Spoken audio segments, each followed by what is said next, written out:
Ini genderang perang sudah ditabuh sama Nikita. Ikutin saja. Ikutin saja ini mana. Ini tidak main-main. Pasal ini kita lapis-lapis untuk melindungi seorang anak yang berumur 16 tahun. Baras teru yang menyala antara Nikita Mirzani dengan Fadel Badijeh terus menyulut konflik hingga ke titik didih. Dengan dilaporkan Fadel ke pihak berwajib, maka genderang perang antara Nikita dan kekasih Loli itu kini dimulai. Sebagai langkah awal untuk menyeret Fadel ke dalam jeruji besi, Rabu kemarin Nikita Mirzani datang ke Polres Metro Jakarta Selatan untuk menjalani pemeriksaan. Didampingi kuasa hukum, Nikita diperiksa 22 pertanyaan perihal laporannya terhadap Fadel yang diduga memperlakukan Loli secara tidak baik. Tidak main-main, Nikita bahkan bersiap menjerat Fadel dengan 2 laporan polisi sekaligus. Laporannya, jadi itu laporan terpisah. Jadi artinya akan ada berapa laporan? Berapa bang? Kalau secara hukum bisa ada 2 laporan lagi. Yang jelas 1 laporan terkait perlindungan anak, 1 lagi terkait undang-undang ITE, tapi kami belum laporkan. Lapornya tetap 1 orang ini tetap Nikita pelapornya, terlapornya ada 1 orang. Ini ada tadi saksi ada sekitar 30-an, ada lagi 22, ada jadi 1, 2, 3, 4, 5 tadi saksi. Masukin ke penjara aja. Biar ada efek jerak, biar jadi pelajaran untuk anak-anak muda di luar sana juga. Demi memberi efek jerat terhadap Fadel yang telah merebut Loli, juga diduga pernah melakukan tindakan penganiayaan, Nikita sampai harus membawa 4 orang saksi. Dan yang mengejutkan, 1 di antara saksi tersebut dikabarkan didatangkan Nikita langsung dari luar negeri. Di Daniolo karena Cindy adalah teman online-nya itu anak ya. Jadi dia tahu betul bagaimana prosesnya, cara berkenalan, sampai akhirnya terjadi pinjam-pinjam uang, ada urusan hamil, aborsi, dan lain-lain. Prosesnya saat ini ada pemeriksaan juga di atas. Jadi ada saksi lagi diperiksa terkait dengan dugaan adanya penganiayaan. Duit masih bisa dikembaliin, tapi kalau udah menyangkut masalah yang dari bayi sampai besar gue jaga dengan baik, tiba-tiba direnggut oleh orang lain, ya itu yang bakal gue perjuangkan. Kemurkaan Nikita Mirzani terhadap Fadel tak sampai pada 2 laporan polisi.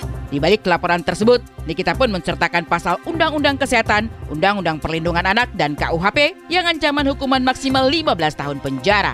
Lantas, benarkah upaya untuk menjerat Fadel ke dalam penjara adalah cara terakhir Niki untuk mendapatkan Loli kembali? Atau semata karena luapan kekecewaan terhadap putrinya yang lebih memilih laki-laki lain ketimbang ibu kandung sendiri?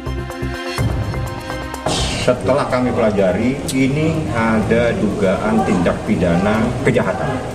Artinya tindak pidana kejahatan yang diatur dalam Undang-Undang Perlindungan Anak dengan ancaman hukumnya minimal 5 tahun dan maksimal 15 tahun. Ada lagi Undang-Undang Kesehatan, ada lagi KUH pidana, dan itu ancamannya di atas 4 tahun. Jadi kami tidak masuk kepada persoalan-persoalan ini. Dia mau cerita apa saja silakan.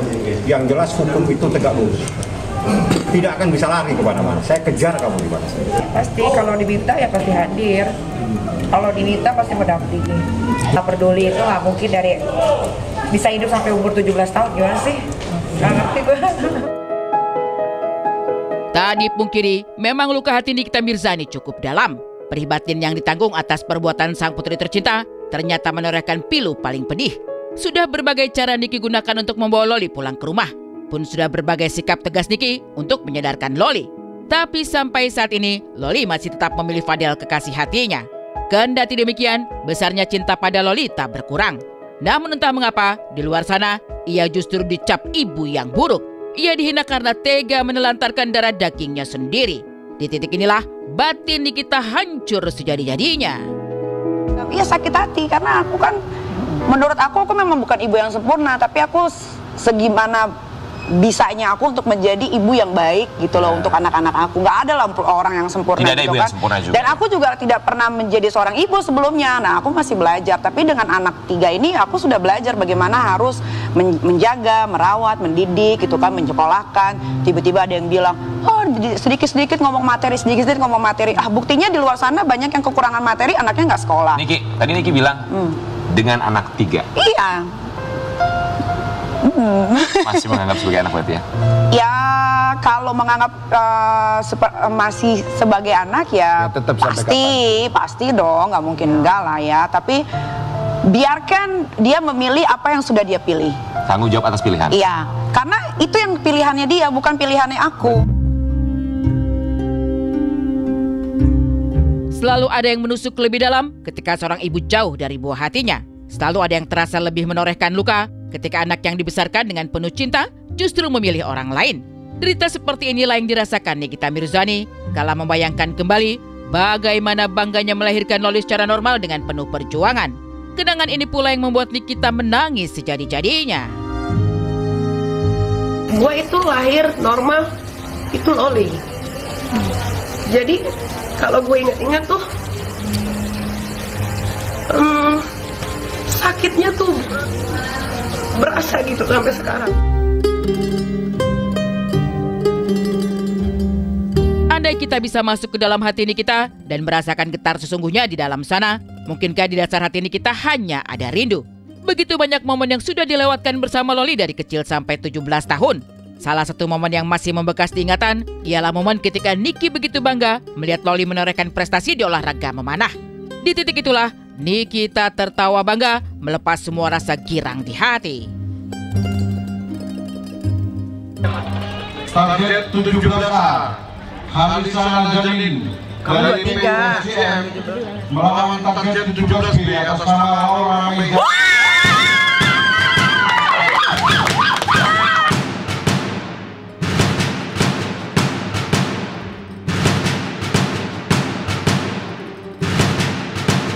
Untuk milih. Show the best, sehat selalu. Makasih udah mau kerja keras buat keluarga dan lain-lain. Love you.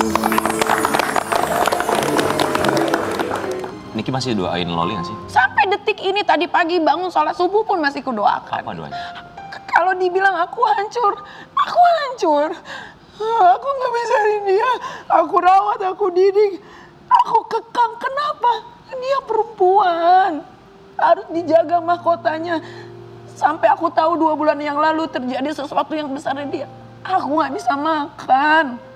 Tapi apakah aku harus bikin story? Gue nggak bisa makan guys gitu. Karena gue lagi sedih guys. No, it's not you. Kan enggak.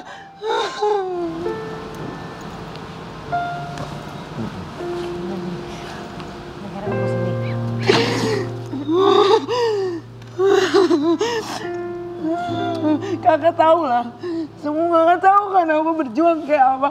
Aku nggak pernah minta dibela, gitu. Tapi jangan pernah ngatain aku ini punya anak bukan 1, aku punya anak 3. 1 hancur, 2 yang harus aku perjuangkan. Cinta ibu seputih salju, kasih ibu sebening embun, dan maaf ibu sedalam samudra. Lantas, pada Nikita Mirzani, sudahkah ia memaafkan Loli dan melupakan setiap kesalahan putrinya di masa lalu? Tanya kepada semua orang itu pasti akan memaafkan anaknya.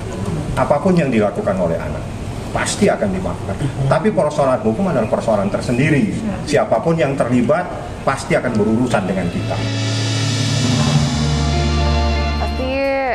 Ibu manapun pasti sedih gitu ya kalau melihat ada hal yang buruk terjadi dengan anaknya dan pasti akan menjadi garda pertama gitu ya untuk menjadi pahlawan dan melindungi sang anak gitu. Setuju banget, dan kalau kita selama ini melihat bahwa Niki ini cukup keras ketika berbicara, bahkan bilang nggak nganggap lagi Loli anaknya, itu hanya luapan emosi aja karena terbukti ketika sang anak mengalami masalah tetap Niki ini menganggap bahwa anaknya harus diperjuangkan, ya pastilah ya seorang ibu. Betul, dan tadi juga masih disebutkan kalau Niki itu punya 3 anak ya. Aku yakin banget memang tidak ada yang namanya mantan anak, tidak ada yang namanya mantan ibu. Wajar banget ya di antara anak perempuan dan ibu itu ada sedikit perseteruan, apalagi ketika anak menjelang remaja. Jadi kita harapkan nantinya akan ada titik baik ya untuk keduanya. Semoga bisa kembali lagi di satu rumah ya kan, karena selama ini masih terpisah sepertinya hubungan mereka. Namun kita percayalah kalau niatnya Niki baik pasti akan diberikan jalan yang terbaik juga ya.